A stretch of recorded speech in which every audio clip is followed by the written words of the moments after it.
Today we'll be running a design thinking activity called Zipline Descent, incorporating the Science Journal app by Google.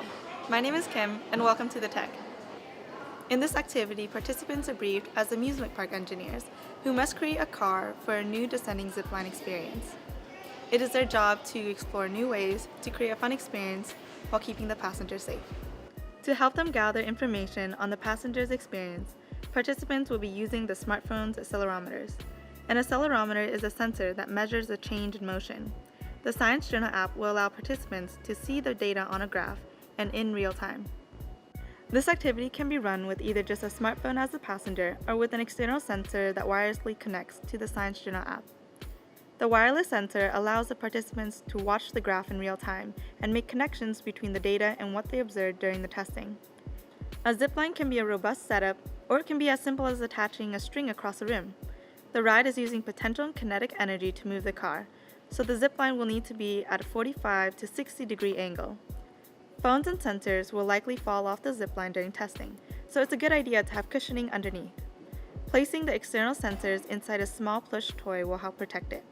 Zipline cars can be composed of a multitude of items, so it's helpful to think of the materials in categories: material that holds a passenger, material to navigate the zipline, and connector materials.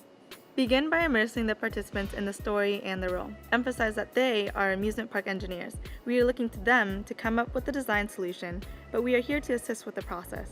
Start out by introducing the app and describing the accelerometer sensor.